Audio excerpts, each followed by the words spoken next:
Good evening, everyone. My name is Melanie McNair. I'm the Senior Director of Public Programming here at the Center for Fiction. We're the only literary nonprofit that supports and celebrates the creation and enjoyment of fiction. And tonight's a prime example of what we strive to do, which is create a home for readers and writers, and also to talk about the most challenging form, which is the short story, as many times as we can. And you can debate about whether it's the most challenging form or not. Just a couple of housekeeping announcements.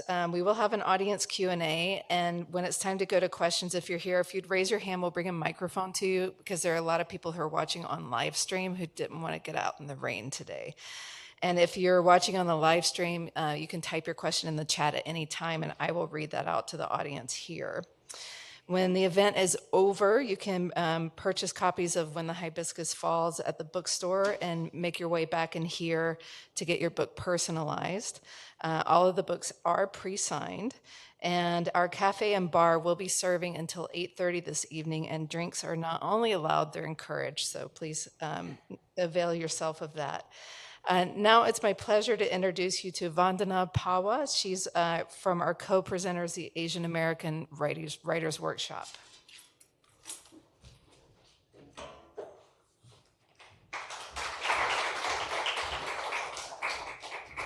Hi, everyone. Thank you so much for joining us today.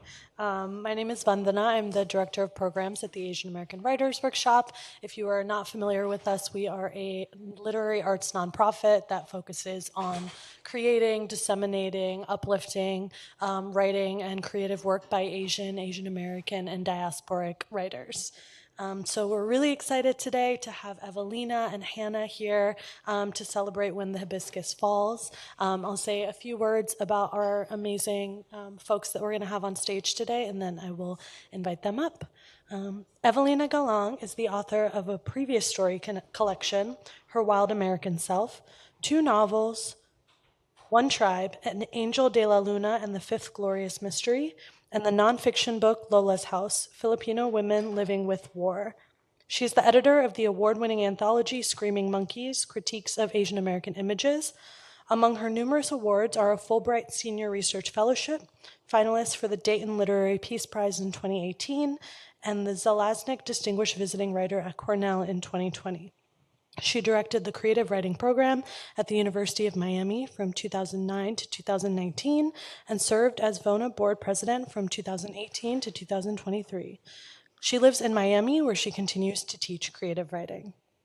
Hannah Bae is a Korean-American freelance journalist, nonfiction writer, and illustrator who is at work on a memoir about family estrangement and mental illness. She is the 2020 nonfiction writer of the Rona Jaff Foundation Writers Award and a 2021 and 2022 Peter Taylor Fellow for the Kenyon Review Writers Workshops. She is a proud former student of Evelina's. So please join me in welcoming Evelina and Hannah.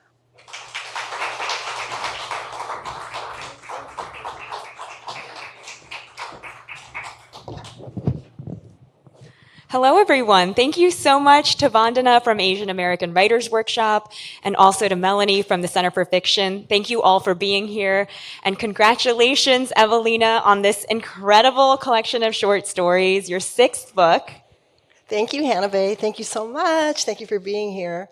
Oh, it's such a delight and a privilege. I was an undergraduate student of Evelina's, and so it's an extra special honor to be here with you. And we'll start tonight by having Evelina read a little bit from this incredible book, When the Hibiscus Falls. Should I read from here? Wait, no. Does it feel more comfortable? Okay. Except for I can't hold the mic and turn the pages. So here I go. Thank you. Hi, everyone. I'll take a second to say hello. Hi. I see people out there.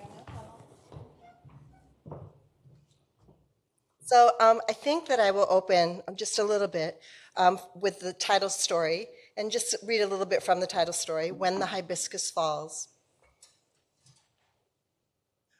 When the Hibiscus Falls. 1.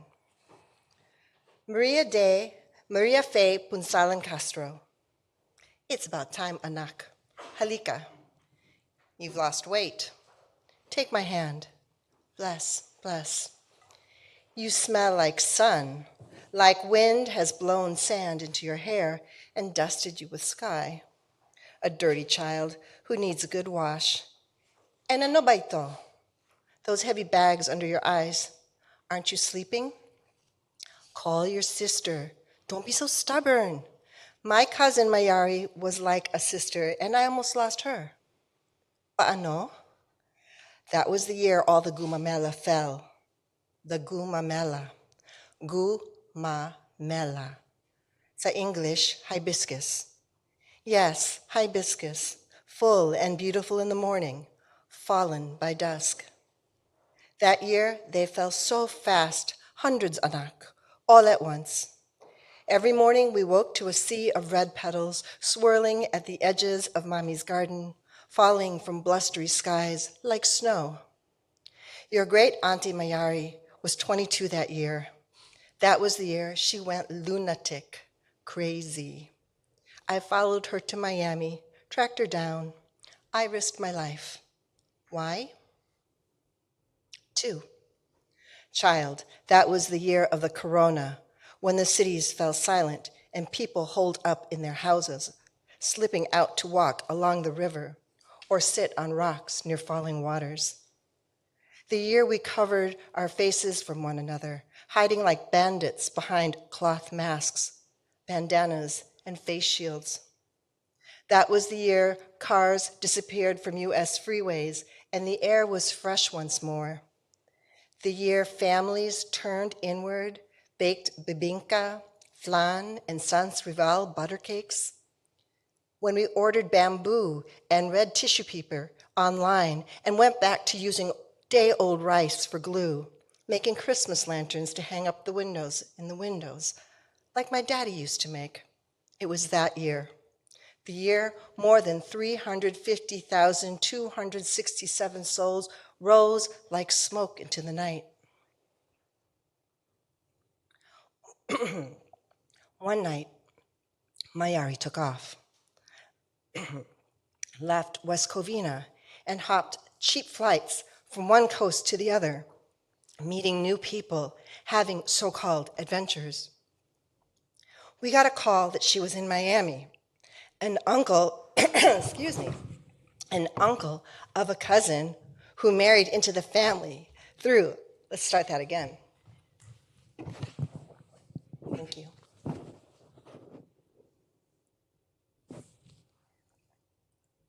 We got a call that she was in Miami.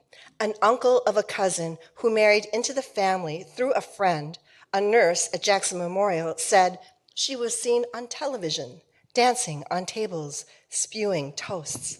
Naku, it was a big deal. It was. No, she was nothing like me or you.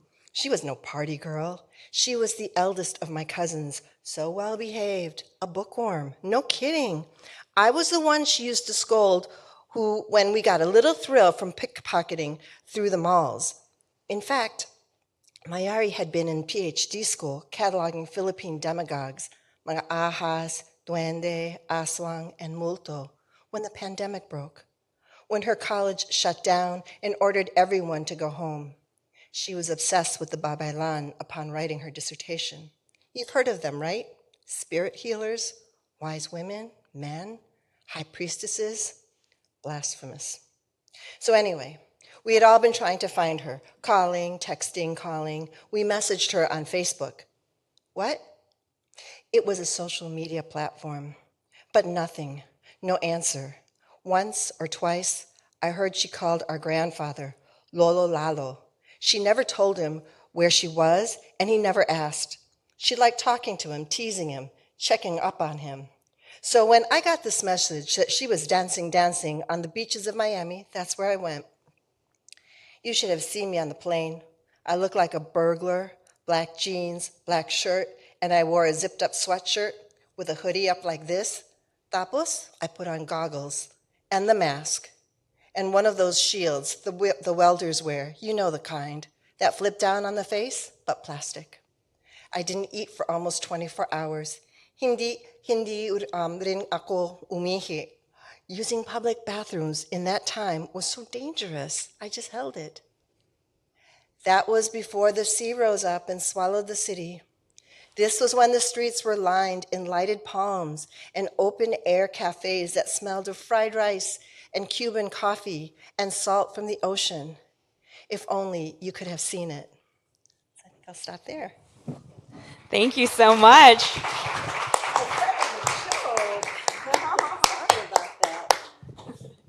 It happens to the best of us. Sorry about that, yeah. That was so wonderful to hear coming straight from you after being able to read this on the page. It's such a privilege to hear you read aloud. Thank you so much. Thank you. It's been a while, right? It has been. Since you and I have talked about writing and have talked about stories like, writing them like this. Yes, yes. So I think the last time I saw you in person was in 2018 when your nonfiction book, Lola's House, came out. Uh-huh. And then before that, I hadn't seen you since I was an undergrad. Yep. It was a time when I think that there were a group of you writing together, and then you were working on a senior thesis at the very end, and we would come together as a small group and read each other's work and give feedback. And when we were thinking about this tour, so much of the book is about legacy. You can start to hear it in this first story, in this title story, legacy and sisterhood and telling one's own story. So I thought it was really important to bring people like you along with me on this tour. Thank you so much, Evelina. It is such a privilege, especially because I'm a nonfiction writer, to be here at the Center for Fiction. But that's because it's the same building blocks of craft that I learned from you, and I felt like what you were really pushing us as students to do was to speak from our truest selves. And you have totally done that in the people whose lives you've touched. Thanks. Is there anything that's going on in your writing now? I mean, there's so much that's going on in my writing right now. I just finished teaching at the Indiana University Writers Conference, and I felt like I was able to, further that chain reaction of encouraging writers that you had started in me and that I am now able to pass on to others. I'm working on a memoir, and Evelina and I talked about this upstairs, but there are snippets of my undergraduate senior thesis that Evelina advised me through that are working their way into the memoir. And it's kind of amazing. It's more than 15 years later, but there were these little wisps of truth in what this fiction that I was trying to write that you really pushed me toward. And I feel like that's so much of what you're doing with this book too, is that you're capturing the work of these lifetimes of writing that you've created. Can you tell me about the process of working on this book? And I feel like some of these stories you've been writing for quite a long time. Right. So the stories for When the Hibiscus Falls, I think they rolled out a little bit at a time, starting with some of the research that I was doing back in the day for Lola's House, Filipino Women Living with War. And that book I worked on for like 20 years, in the end, from the beginning of the research of that book to the very end. And then somewhere in there too, then I was also writing a novel, right? Angel de la Luna and the Fifth Glorious Mystery. And in between these projects, and then also, yes, as we were talking about in the introduction, I teach, I write, also work with Vona and do a lot of that kind of stuff. So sometimes there are these little pockets of time where I just felt like writing a story, or people would say, could you contribute to this piece that we're doing, like a larger anthology? And so the stories were kind of disparate in terms of the way they rolled out. A little bit here, a little bit there, a little bit here. But the one thing that we've talked about, right, is that, and I always talk about with my students, is that we have these writing obsessions that sometimes we're not aware of. There are some that are like deep, maybe like in your thesis, these little truths that you're finding. They're the questions that we have.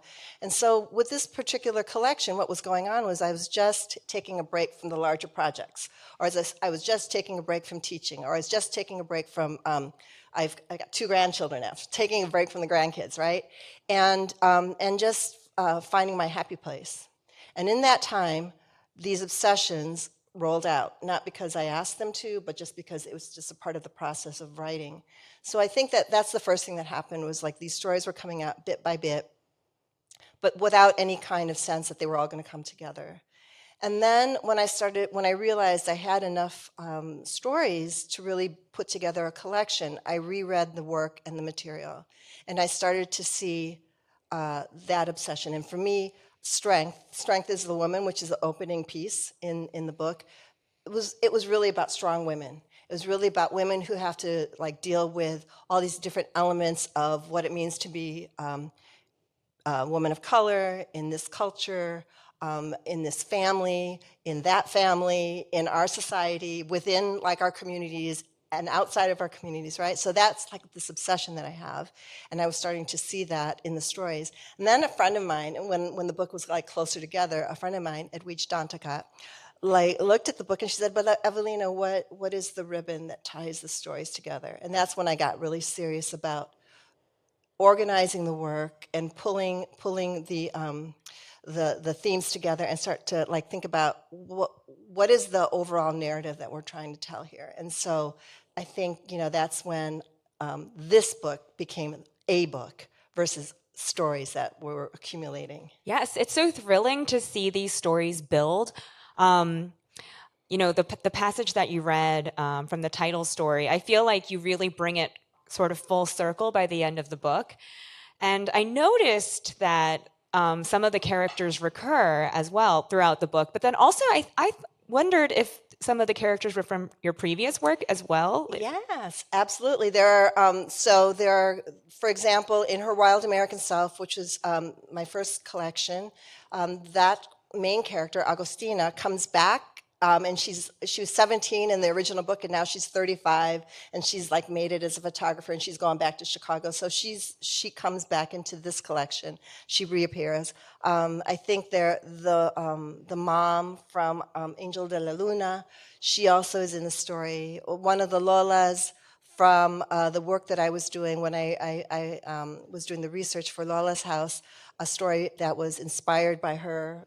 She comes in. So there's a way that the women are always talking to me, the characters are always talking to me, and they pop back into the book. Yeah. I love seeing that, and I love seeing them take on new roles as they move into new phases of life. Like I'm thinking of Agustina. She was a teenager in your previous work, and now she's found herself in somewhat of a maternal role in this book. Do you feel like that kind of echoes your own experience of touching so many generations of writers and readers throughout the years? Yeah, that's an interesting question. Well, yeah, I mean, I think that what happens is life goes on, right? Mm-hmm. And we evolve, and this idea that like women are strong means that women also are looking at different ways of becoming and evolving and coming into their selves, right? Coming into their voice, being able to stand up and say what they need, right? And so I feel like, yeah, I think that is also a reflection of one of the things that I'm looking at when and it doesn't matter if I'm talking to a former student or one of my nieces or whatever, like I think it's what we need is to have someone say, yes, speak your story, be yourself. Do not apologize for the way you tell your story, for the way you speak your story, right? Yeah. And I thought that the way that conflict showed itself throughout the different stories in this book, there was such a breadth of types of conflict. There's, very internal conflict within, one character, but then there are also conflicts between generations, and then also much more external conflicts like against racism, against the Trump administration, against, anti-Asian hate in the time of COVID. Can you tell me about like how you thought about weaving that sense of conflict in and just bringing such a breadth of types of stories and obstacles for your characters to cross throughout this book? Right. That's a big question. It is. It's a very big question. I think, for myself, what interests me are the characters, the individual characters of each story, and kind of imagining their lives as fully evolved beings or evolving beings, right? And so when that occurs, where I start from that place of the characters being fully drawn in my imagination, then I start to visit the different kinds of trouble that we all experience, that we all have in our lives. And then the trick is to follow that through and to have them do something about it. And sometimes the answer is it's difficult to do something about it, you know? But I think that's where the conflict comes from. And having them exist in this world or in the world that I imagine because of the things that are happening now, because that's something that was new for me in the collection, was to imagine the future. And I have to say that comes a lot from my undergraduate students who are super interested in speculative fiction and fantasy writing and like things that were never a part of my own like core. And so they ignited in me this like idea, like what would happen? Because in one of the stories, in The Kiss, Miami has been swallowed up by the sea, because we always talk about Miami being this sinking city, right? So in that story, the city is swallowed by the sea. They're living above the sea, right? And they're dealing with the results of everyone being sensitive to one another, supportive of one another, trying to in one way, and we want to be like equal, and we want to have everyone's voice heard. And then what happens down the road when everyone's voice becomes the same voice because we've heard everyone's? I don't know the answer to that, but it was a question I had. And so in that particular story, we're kind of dealing with possible repercussions of like the Me Too era, or Yes. yeah. I felt like actually that story was one of the ones where the characters experienced the most troubling circumstances. And what I loved in that story was the tension between the triumphs that you're imagining for our society in the future, but also the pitfalls. Just for context for everyone, there's basically no physical touching in this future part of the world, in public at least. And even something as simple as an auntie saying that somebody is beautiful it is like a cancelable thing to say. That commenting on someone's appearance becomes so taboo. Can you tell me about how you're picking up on these glimpses of today's culture and what you're seeing? Especially because you're so connected to youth day in and day out as a professor. Right. It's so funny. I don't feel like I'm getting older. I feel like they're getting younger.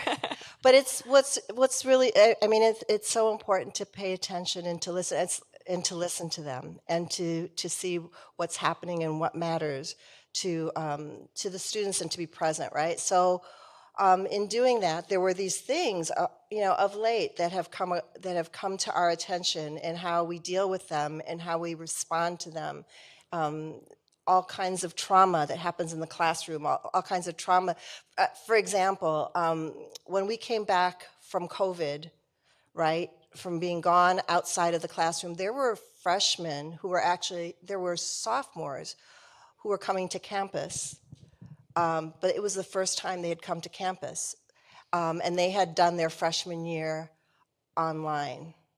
So I had one student in particular that I remember, just having the most difficult time doing an assignment because it all came crashing at once. This idea that here he was in the classroom, but really as a freshman. And there was all this stress, right? So that kind of thing, when you see something like that, it's like, first you want to be there for them, but also that's the question I have. Like, what do we do now?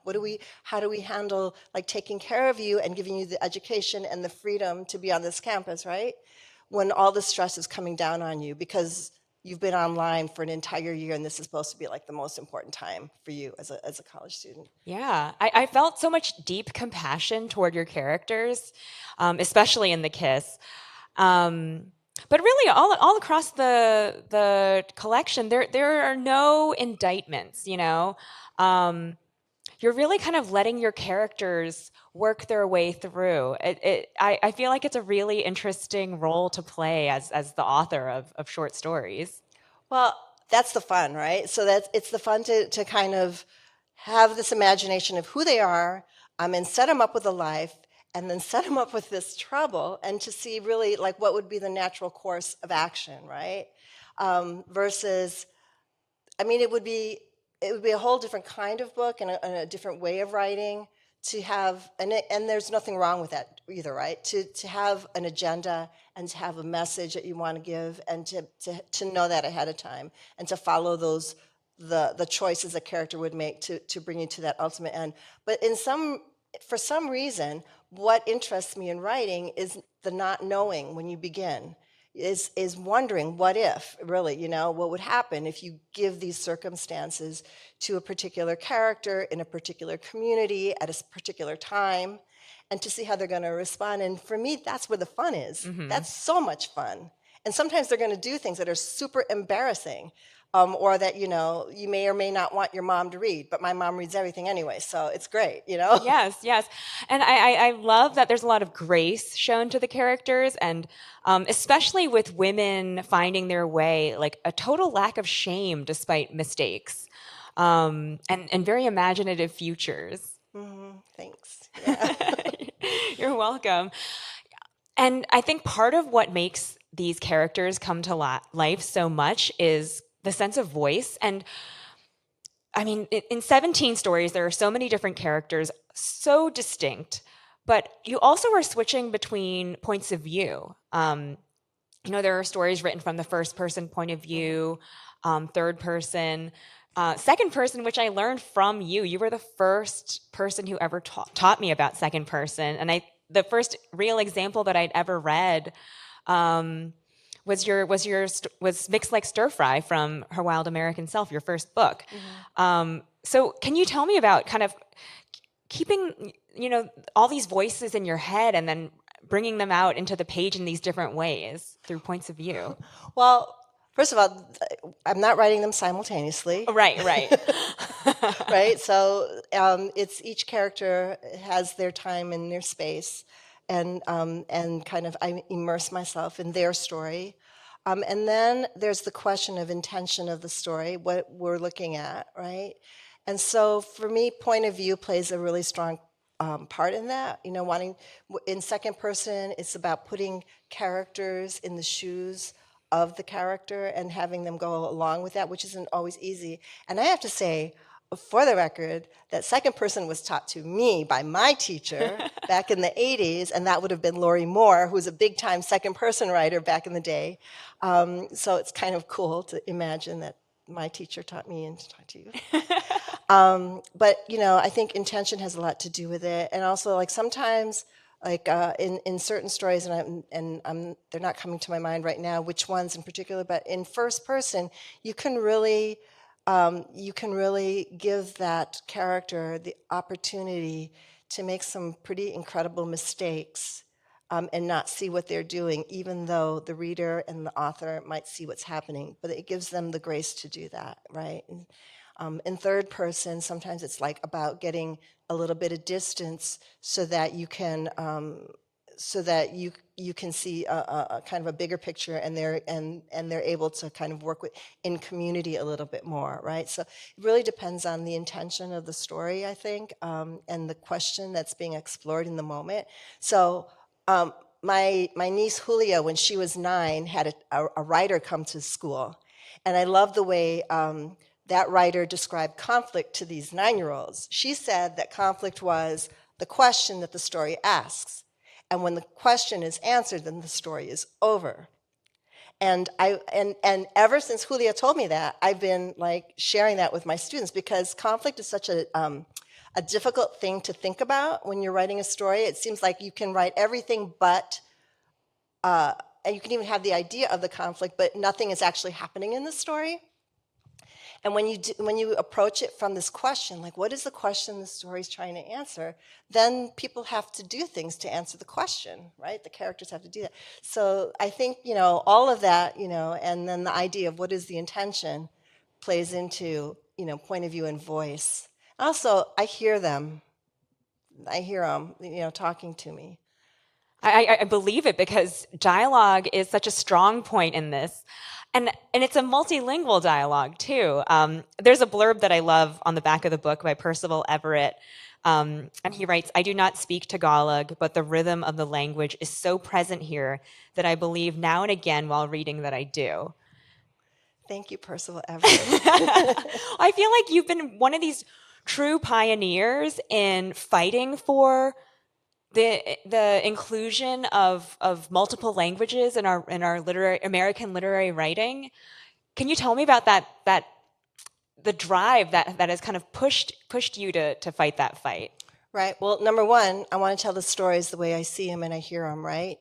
And for me, many of my characters are born in a Filipino American family where some people are speaking Tagalog and some people are not speaking Tagalog, and or maybe like they're Tagalog speaking, but then there's someone from Pampanga, a Lola, my Lola, for example, who speaks Kapampangan but doesn't really speak Tagalog. And these are the characters in my world, right? So first, I want to be able to tell that story in the way I hear and I imagine those worlds and the way they happened in my experience, because fiction is part truth, right? It's like born of truth, but it's also this mix and this play of imagination. So it begins there, and it begins in a very personal way for me. I want to tell the stories I want to tell, and I don't want someone to tell me how to tell them. So that's one. But then, in a larger sense, and when I started writing, there's a story that where I was using Tagalog in Her Wild American Self. So it began, in 1996. I was doing it back in grad school, and then Coffee House Press put the book out. And I remember this is really a kind of a cool moment because Alan Kornblum, the founder of Coffee House Press, took a look at the book, that they had printed, Her Wild American Self, and they had italicized the Tagalog in there. And he said to me at the time, "Evelina, take a look at this.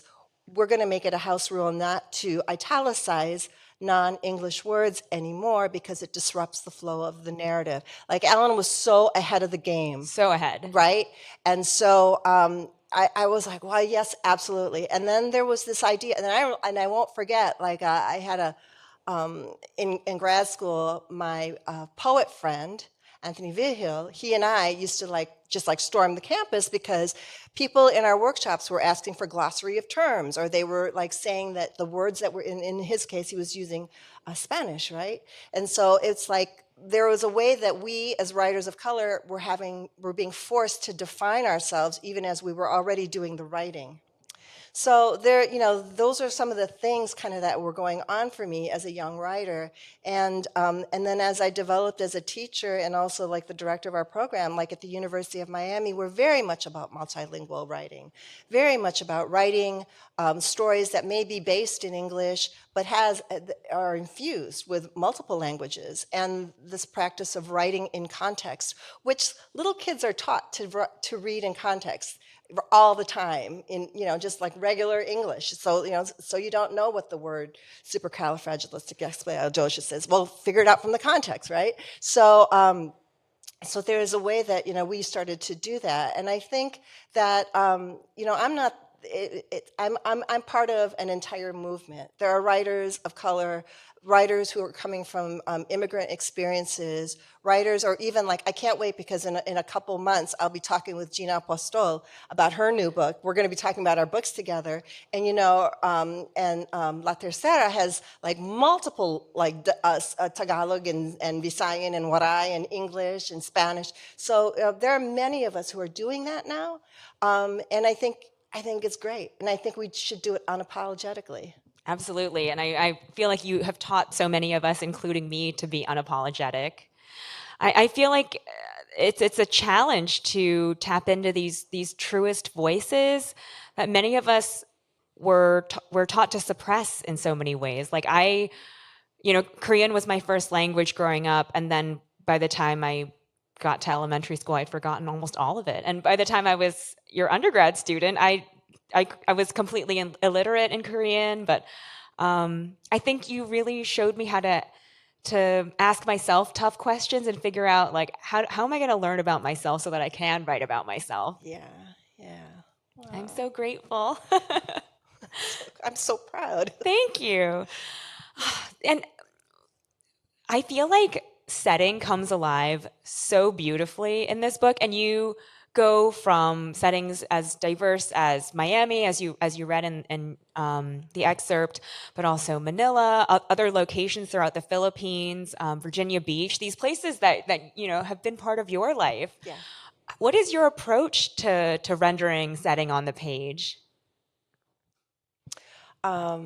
Specific detail, concrete detail.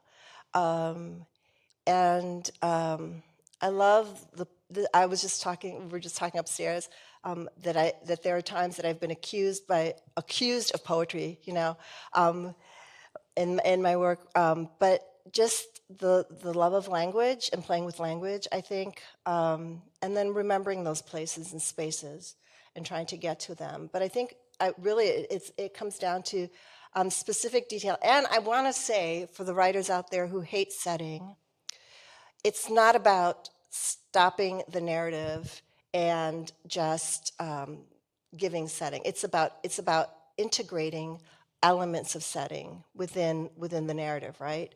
So it's about weaving it within dialogue or within the scene, and it's never ever about stopping the movement.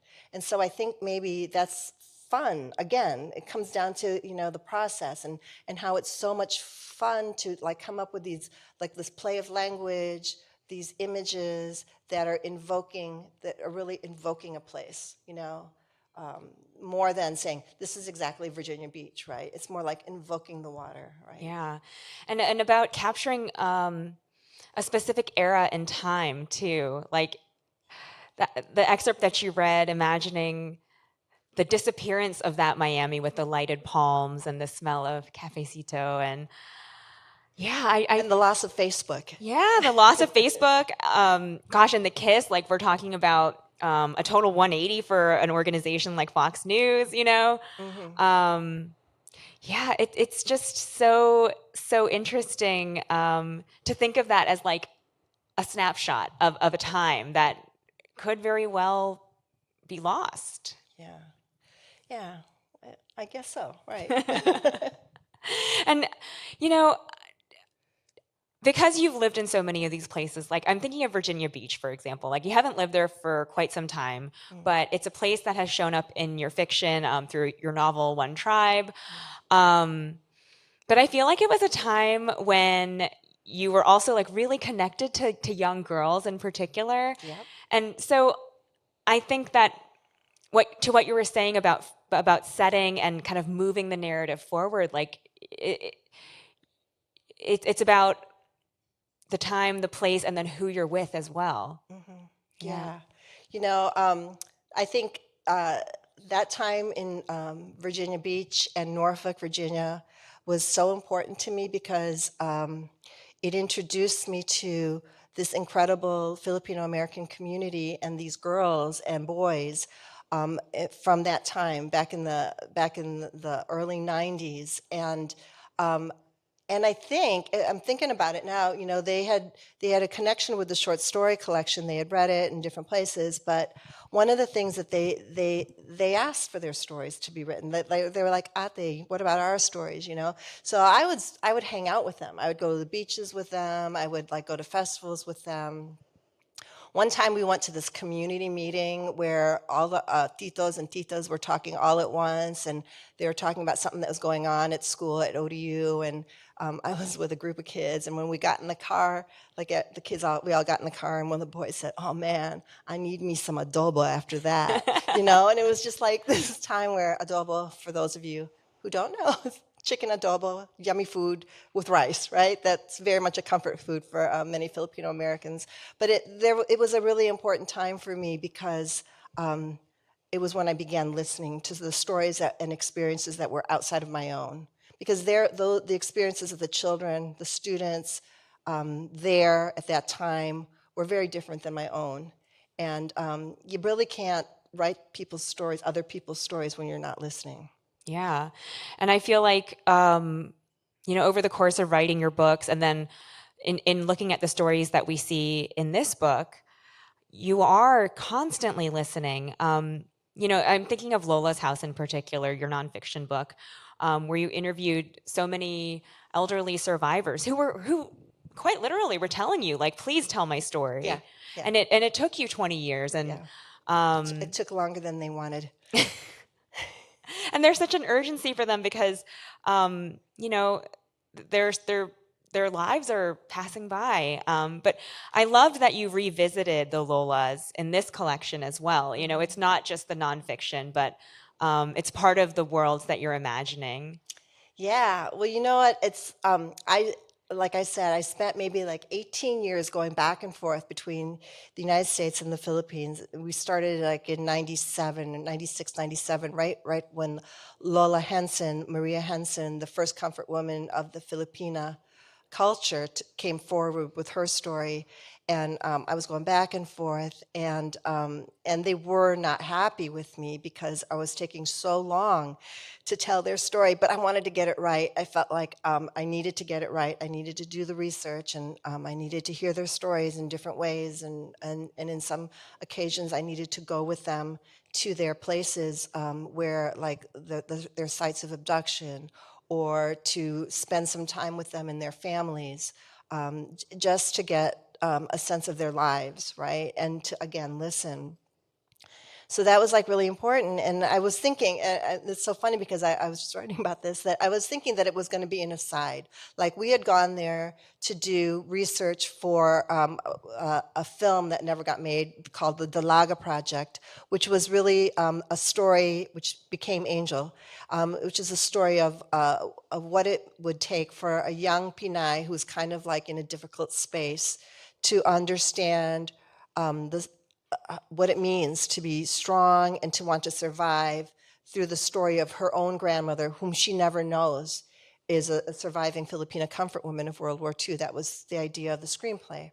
So we went back there to do that. And then the Lolas, when we were leaving, the first time I visited after 8 weeks, they literally surrounded me. I'm tall and they're short. And they would say, they surrounded me and they wanted to know, when are you going to tell our stories? Because to them, that research wasn't really telling their stories. So I said, okay, I thought it would be like this aside. And really what happened was I spent all these years with them, taking on their fight, marching the streets with them, going to Washington, D.C. on their behalf, and their stories became a part of my story. And even when I try not to write their stories anymore, because of course there are so many stories in this world that interest me that I want to write, there's a little bit of them that comes with me. There's a little bit of them in probably each of these stories, right? Because when we're talking about strength as the woman, they are the strongest examples of what it means to be a survivor, to be a victim, a survivor, an advocate, and then, like I think they're superheroes, right?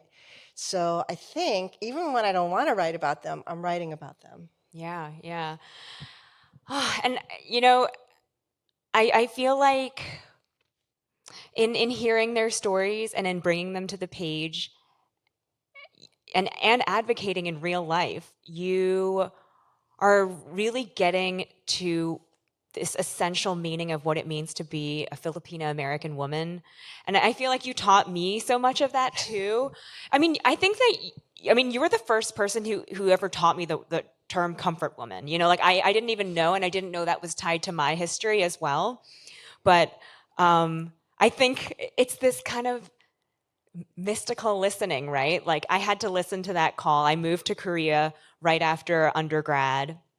And then I would literally see and hear, like, the grannies, the harmony, their voices protesting outside of the Japanese embassy every Wednesday. And I was like, this is exactly what Evelina was telling us about. And just this past spring when I was at the AWP conference, this big writing conference, I ran into a woman who is also working to tell the stories of the harmony. And she asked me, why are you interested? Because I think that there's this real desire to suppress these painful histories, right. Histories that many people would treat as shameful stories. Mm-hmm. And so she asked me, like, you're pretty young. Like, why do you care about this story? And I was like, I think it's essential to understanding who I am as a Korean American woman. Right. And I think it's because you taught me, like, to listen, to remember, to keep my ears and eyes open. Yeah.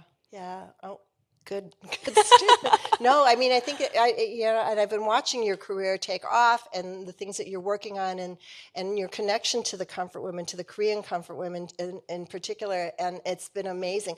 Were you there when we started protesting with the other students? Were you actually there? No, Because no. I had a couple of students with me when we were trying to have House Resolution 121 passed in Congress, which is the resolution that asks Japan to make a formal apology and to consider reparations to the survivors. At that time, they were thinking there were 200,000 women all over Asia who were part of the occupied war, and and now we think that there are when we consider the Chinese who were also a part of that atrocity, we think that there are probably closer to 400,000 women who were taken and placed into military sex slave camps during World War II. But that was kind of like one of the things that we did with the students. Rita Wong and I got them together, and what we would do is we're trying to get signatures for this resolution to send to our congresspersons, and we had miniature testimonies from the different comfort women, and the students would get up and read a part of their testimony, and then I'd speak a little bit, and then we'd get the signatures. And I'm so pleased to say that, we were able to pass that unanimously back in, it was like 2007, yeah. It's amazing the real world impact that storytelling, that listening, that recording these histories can create. And I mean, truly, Evelina, strength is the woman. Thank you so much. We're at the point in the evening where we would like to open it up to questions. So staff from the Center for Fiction will come around with mics if you have questions, and we'd love to hear from you. But Evelina, truly, strength is the woman, and I feel so in awe, and I feel so grateful to know you and to have learned from you for so long. So thank you. Thank you, Hannah Bay. Thank you for agreeing to join me on this journey. It's my pleasure and a privilege. So I think we saw a mic go to a, yes. Anyone have a question out here? I see people moving hands. You have a mic. So I'll just throw out the first question. Who are some of your favorite short story writers whose work inspired you in your own? Some of my favorite story writers. So I would say one of my teachers, Lori Moore, was one of my inspirations. This is always a hard question to answer because all of a sudden everybody's name leaves my mind. Lori Moore, Alice Munro, the stories of Bienvenido Santos. Who else is there? I mean, when I was, so one of the conversations I was having with someone was that when I was in graduate school, I had to come up with writers for my comprehensive exams in 3 different kinds of lists. And so my lists were they were Filipino-American writers, the immigrant experience as revealed through literature, and then women writers, because those are kind of my go-tos, right? I couldn't come up with a list of the 10 Filipino-American writers, so I had to go Filipino-American / Filipino writers so that I could find those stories. So that is to say, that is why writers like Stephen Schwartz come to mind, and writers like yes, Hemingway was an influence on me. I don't know if that's a cool thing to say or not, but yes, I did learn from Ernest Hemingway. And in particular, the Nick Adams stories, where he has those little interstitials, where it's the little pieces of war. You can see that even in Her Wild American Self, we have the little interstitials in there. Wow, Ray Carver is a big one. Just, the canon for who I was at the time in my life. And then there are writers today that, that it's much bigger and wider and more diverse. But I think those are the story writers who taught me the basic story. Yeah, absolutely. And in, 2005, 2006, when I was studying with you. Yeah, who did I teach? I taught You taught all the the Iowa Writers Workshop greatest hits, like Raymond Carver. But too. also, you brought in Ninochka Roska to speak to us in person. Yeah, so she's to so have cool. living writers come speak to us was amazing. You taught Edwidge Danticat. That was the first time I ever read her, and she blew up, Yeah. in the years after that. She's so cool. Yeah. Yeah, and I felt like you were sneaking those new voices in for us. Yeah, and I think probably teaching them more now than ever, without like some kind of mandate that we have to diversify our reading. It's just that's who we read. I mean, and that's who you love, right? That's who I love. Yeah. Yeah. Any other questions out here? Hi. Hi. I read something a long time ago, probably 2000, in the Huffington Post. Bino Realio, the novelist and poet, he said something really funny but sad. He said, what is the quote? He said, publishing a Filipino-American novelist was like saving an endangered species. And he said something like, in the past 20 years, 7 new novelists had been published. And so I was wondering if you could speak about that, like in terms of back then and the difference now. Yeah, no, it's so amazing now. What we have now is this explosion of beautiful writers, Filipino-American writers and Filipino writers, especially in New York City. Wow. I think that this is one of the things that I've been able to witness. People like Lara Stapleton, and no wait, now I'm going to start naming people and forgetting to name like someone I'll forget some, but like Lara and Gina and Bino, and then poets like Oliver de la Paz and Amy Nezakomatado. I love saying Amy's last name, Amy Nezakomatado. And, there's so many poets and writers, Patrick Rosal, that are out there, Joseph Legaspi, Sarah Gambino. So, it's just like there is like this beautiful explosion of writers. And part of me wants to say that has a little bit to do with also like parents, immigrant parents opening up and giving permission to their kids to pursue what their passions are. Because when I spoke in 2002 at the FINE conference in Washington, D.C., which was a collegiate conference of Filipino-American students from around the country, I was actually asked to speak on this topic: how to tell your parents you do not want to pursue medical school.